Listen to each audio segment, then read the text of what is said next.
buenas tardes a todos, gracias por conectarse una vez más a nuestro espacio del Doctor Responde. Hoy vamos a hablar un tema muy especial y es que en septiembre conmemoramos el Día Mundial de la Prevención del Suicidio. Por eso hoy nos parece importante hablar sobre cuáles son esas señales de alarma, esos signos de alarma que debemos tener siempre presentes cuando nos podemos enfrentar ante un episodio de suicidio. Para eso tenemos de invitada a nuestra doctora Diana Vivas, ella es psiquiatra de nuestra institución, así que doctora, muy buenas tardes, bienvenida y gracias por aceptar nuestra invitación. Muchísimas gracias, Angélica. Bueno, doctora, mientras las personas se van conectando, quisiera que nos contaras cuáles son esas razones por las que una persona, esas razones más frecuentes que encuentran ustedes los especialistas cuando llevan esos casos, esas razones por las que hoy actualmente las personas se están quitando la vida. Bueno, pues realmente uno no pudiera generalizar las razones específicas por las que las personas se están quitando la vida. Cada quien tiene una experiencia de vida, cada quien diferente, cada quien experimenta una manera de sufrimiento y ya hay un sufrimiento que se llega a tope, a tal punto de que esa persona decide que no encuentra otra salida en su vida que la muerte. Este día es muy importante porque el suicidio es una de las causas principales de muerte a nivel mundial y en Colombia, y es una de las causas que se pueden prevenir. El suicidio es estos signos de alarma que vamos a conversar y vamos a desarrollar. Son un lenguaje que no solamente los médicos podemos sensibilizarnos, sino todos los padres, las madres, los hermanos, los amigos, para poder prevenir la muerte de una persona. Ahora que hablabas, doctora, sobre que el suicidio se puede prevenir, ¿cómo lo podemos hacer? Todas esas personas que hoy están conectadas en este momento con nosotros, contémosle cómo podemos llegar a prevenir el suicidio en un familiar, en un amigo, en un conocido, en un compañero de trabajo. Pues mira que yo creo que la clave, sobre todo, es el lenguaje. El lenguaje es fundamental. Recordemos que hay un lenguaje verbal, que son las ideas manifiestas, cuando la persona dice explícitamente que se quiere morir, que quiere acabar con su vida, pero hay un lenguaje preverbal.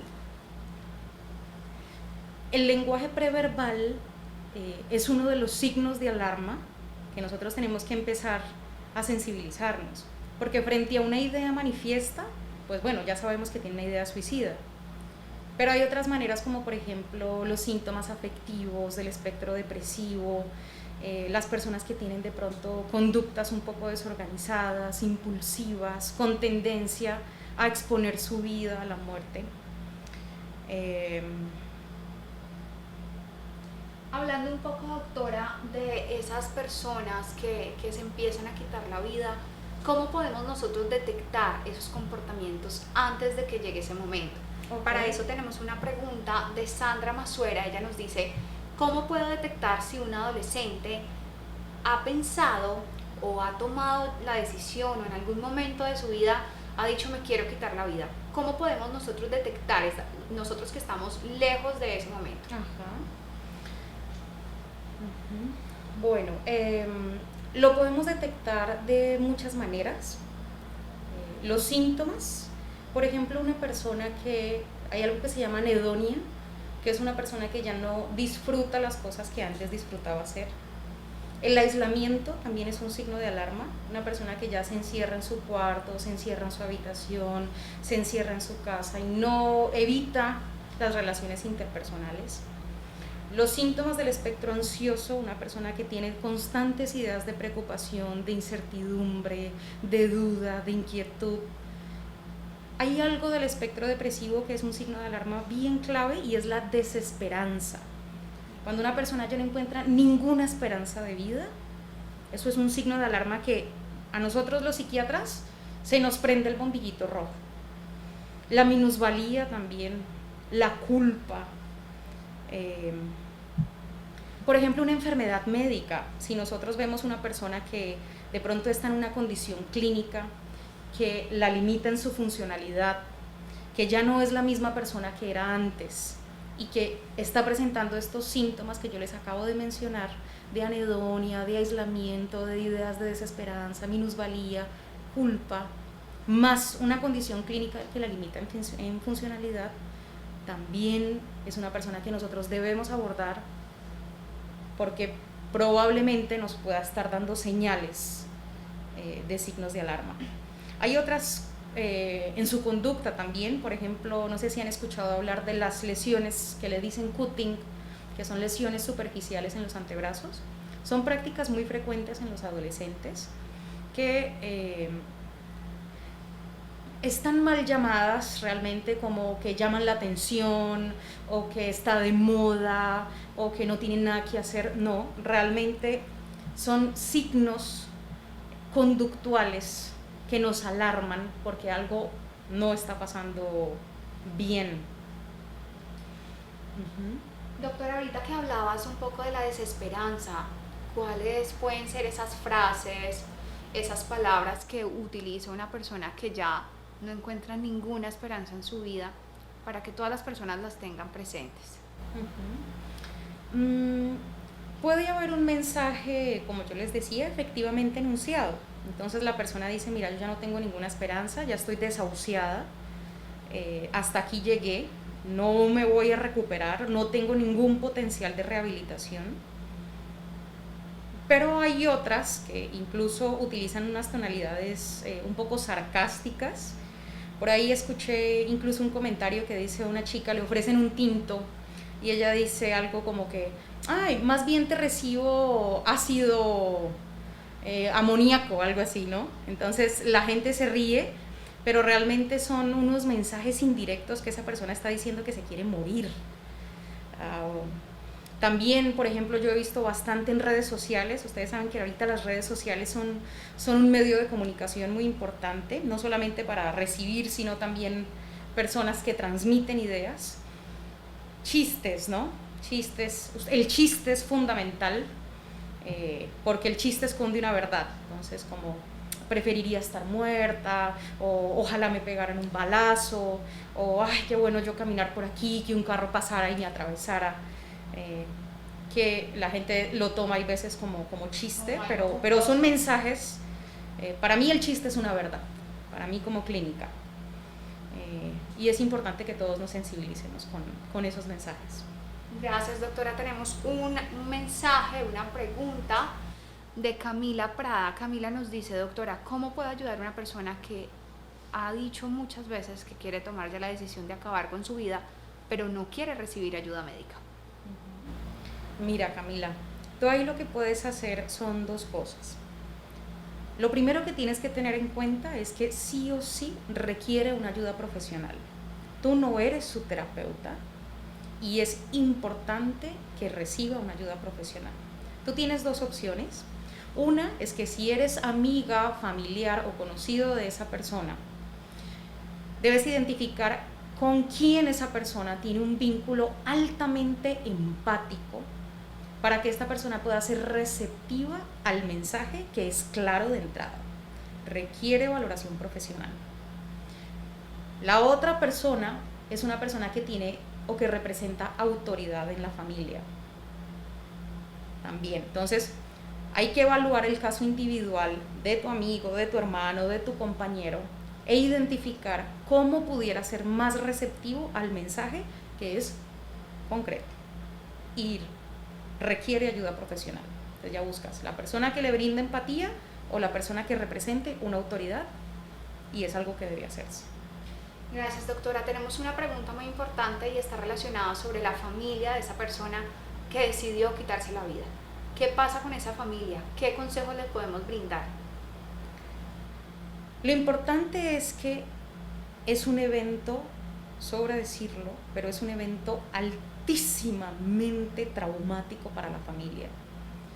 Toda la dinámica familiar se desestructura, los roles se desajustan, el duelo y el sufrimiento que experimenta cada persona es íntimo. Recuerden que muchas veces las emociones no son expresas, no son manifiestas, sino que también hay un dolor bien interno que solamente padece la persona. Lo aconsejable en estos casos es que alcen la manito y pidan ayuda también profesional, porque es una familia que requiere un abordaje bien importante, porque todas las personas que están involucradas alrededor de la persona que elige suicidarse se va a ver altísimamente afectada. Gracias, doctora. ¿Qué palabras decirle a esa persona que está en ese momento? Llegamos a ese momento cero donde nos encontramos con esa escena de que un familiar o un amigo quiere quitarse la vida. ¿Qué palabras decirle? ¿Cuál es ese mensaje que nos puede ayudar a que se detenga y a que aborte esa decisión? Yo creería que en cuanto a las palabras, lo más importante es ser genuino y es ser auténtico en el mensaje que tú le quieres dar a esa persona, dependiendo de la relación que tú tengas. Muchas veces cuando nosotros nos vemos, por ejemplo, yo como no hablo tanto como terapeuta, sino como una persona común y corriente, que en la calle puedo encontrarme con este escenario, y si de pronto mis palabras no son auténticas, no son genuinas, yo prefiero más bien guardar silencio. Pero si nosotros tenemos una cercanía, lo importante es que les puedan decir lo que está en su corazón. Porque ¿qué es importante para las personas que atraviesan por esta situación? Que se amplíe su red de apoyo, que encuentren personas que están al lado, que las están escuchando, que tienen un hombro, en qué te puedo ayudar, qué puedo hacer para que estés mejor. Lo más importante con las palabras es que sean genuinas, afectivas y amorosas. Gracias, doctora. Hablando un poco de los orígenes de este momento, ¿el suicidio siempre ocurre cuando esa persona tiene una enfermedad mental de base? ¿Podría ser? No, eso es un mito. Hay personas que tienen patología mental de base, por ejemplo, un trastorno depresivo o un trastorno ansioso, e incluso en esos casos tampoco diría que es por el trastorno depresivo y el trastorno ansioso, porque los diagnósticos me dan una etiqueta y me resumen la persona a un diagnóstico. Si esta persona se suicida, las causas son multifactoriales y recordemos que es una persona con una historia de vida. Entonces, aunque tuviese una patología mental tipificada, no es porque, bueno, entonces era depresivo y por eso se suicidó, era ansioso y por eso se suicidó, no. Más bien nos preguntamos por qué era depresivo, por qué era ansioso. Y no todas las personas que se suicidan tienen una patología mental. Gracias, doctora. Tenemos una pregunta de Marcela López en Instagram. Marcela nos dice, ¿qué sintomatología existe previa a ese momento del suicidio? ¿Qué síntomas se pueden evidenciar en una persona que va a tomar esa decisión? A veces escuchamos el tema de escribir una carta. ¿Cuáles podrían ser esas señales que podamos notar? Sí, pues mira, las señales que podemos notar son, como yo les mencioné ahora también, los síntomas, que te diga que está triste, que está desesperanzada, que se siente muy mal, una preocupación intensa, episodios de angustia, los ataques de pánico, persona que tú ya veas que se está aislando, una persona que se esté autoagrediendo. Acuérdense que hay lesiones visibles, pero hay lesiones que no son visibles. Una persona con una patología clínica que no tenga potencial de rehabilitación, eso también es grave. Los mensajes los puedes ver escritos, verbales, con música, incluso con su manera de vestir, con su rostro. Es un lenguaje que es importante que sea sensible, entendiendo el contexto y la condición de esa persona. Gracias, doctora. Hablando un poco de cómo ha afectado el tema de la pandemia, que ya completamos 1 año y medio, ¿cómo se ha visto reflejada esto en la salud mental de las personas? Ha sido una situación bien complicada. yo creo que todos nos hemos visto afectados de cierta manera, porque la pandemia tiene una implicación macro que se llama pérdida. De una u otra manera, con el fenómeno de la pandemia se han experimentado pérdidas de vidas. Ustedes saben que la muerte por COVID ahora es la principal causa de muerte en el mundo. Pérdidas financieras, pérdidas de rupturas de parejas, de familias, hay discusiones, la convivencia se vuelve más compleja. Si han visto pérdidas de la rutina que ya se tenía antes, entonces todo lo que implique pérdida, ¿no? Ruptura, separación, todo esto es traumático y tiene un impacto diferente en cada persona, dependiendo de las variables que tenga esa persona. Entonces realmente sí ha sido una situación muy crítica. Bastante impactante, así es, doctora. Cuando hablamos un poco de, es normal tener pensamientos de accidentes, accidentes donde perdemos la vida, y son pensamientos constantes. ¿Esto puede llegar a ser normal o puede llamarse como un signo de alarma? Es un signo de alarma, es bastante signo de alarma. De pronto yo no diría como que es anormal, porque a mí no me gusta hablar desde la moralidad, desde lo que es normal y lo que es bueno, y lo que no es normal y lo que es malo. Porque cuando nosotros tenemos esa mirada, lo único que hacemos es clasificar, y la persona dice, no, estos pensamientos no son normales, estoy anormal, estoy mal, entonces se silencia. Pero yo pudiera decir que la persona que tiene estos pensamientos, unas ideas de muerte, no son ideas suicidas, sino ideas de muerte, donde tiene unos pensamientos donde se observa, o unas imágenes muerta o accidentada, es un signo de alarma y debe recibir ayuda profesional. Hablando un poco, retomando nuevamente el tema del COVID, doctora, esta pandemia ha desencadenado mayores casos de suicidios. ¿Qué podemos hablar sobre eso? Los índices de suicidio en el 2019 y en el 2020 disminuyeron, pero desafortunadamente en el 2021, ya en el primer trimestre, tenemos un aumento de índices de suicidio. Entonces pudiéramos decir que como la pandemia empezó desde el 2020, entonces al principio hubo una disminución, pero no quiere decir que la pandemia no, sino algo así como que se estaba cultivando algo, y ahora en este primer trimestre estamos viendo efectos bien graves. Gracias, doctora. Para ir cerrando, me gustaría que nos compartiera, ya para cerrar, cuáles son esos 5 consejos que le podemos brindar a esas personas si en este momento nos están viendo y han tenido un pensamiento de desesperanza, de tristeza muy profunda, de que ya no le encuentran un sentido a sus días, a su vida.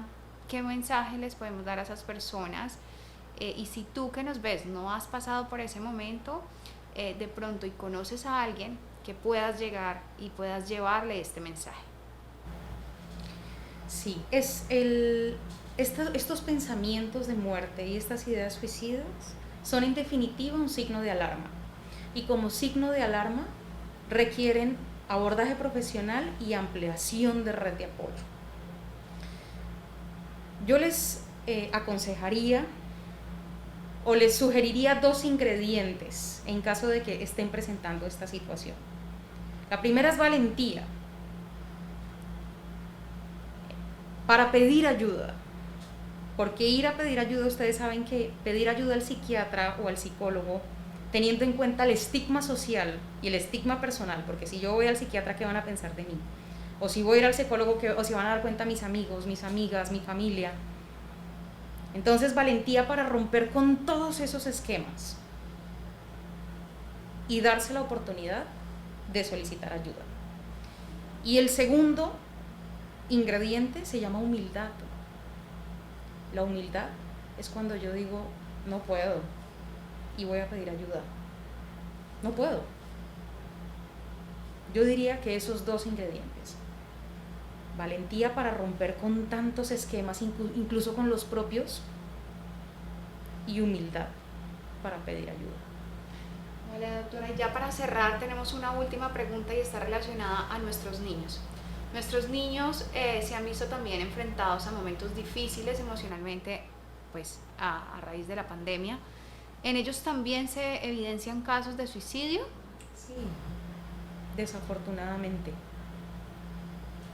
¿Cómo se presentan esos casos? Finalmente, los niños pueden estar muy limitados para tomar esta decisión porque pues, siempre están como con el acompañamiento de alguien, de un adulto. ¿Qué podemos presenciar en ellos para nosotros encender las alarmas? Eso es una excelente pregunta porque los síntomas que se manifiestan en los niños son diferentes a los de los adultos. Los niños no comprenden mucho sus emociones. Cuando nosotros abordamos a un niño y le queremos hablar de las emociones, nos toca hablar con colores, con formas, con muñecos, porque ellos no comprenden y no elaboren incluso los sucesos traumáticos que puedan estar experimentando en ese momento. Entonces, el signo de alarma es en el niño, más que un llanto, que puede ser una depresión, que son mensajes explícitos que ya conocemos, es la irritabilidad y las alteraciones en la conducta. Niños muy agresivos, niños muy irritables, ellos manifiestan estados depresivos de esta manera. También un niño muy aislado, ustedes saben que los niños tienen más bien mayor tendencia que los adultos a socializar. Un niño que ustedes lo vean muy, muy aislado. Un niño que, por ejemplo, tenía un buen rendimiento académico y ya se nos cae. O un niño que tenía muchos amiguitos y ya no tiene amiguitos. O un niño que quería jugar y ya no quiere jugar. Un niño que no quiere comer y que ya está viendo implicaciones corporales. No es que no quieran comer, pero muchas veces los niños no quieren comer. Pero ya cuando tiene implicaciones corporales, pérdida de peso grande, esos son signos de alarma. Vale, doctora, muchas gracias. Y bueno, este es un tema del cual seguiremos hablando por el resto del mes. En septiembre tenemos el Día Mundial de la Prevención del Suicidio, así que bueno, gracias por conectarse con nosotros, gracias por estar una vez más con nuestro espacio del Doctor Responde. Y a ti, Doc, muchísimas gracias por acompañarnos, por darnos consejos tan importantes para enfrentar estos momentos a veces tan difíciles. Muchas gracias, Angélica, y gracias a todos también por invitarme. Gracias, hasta entonces.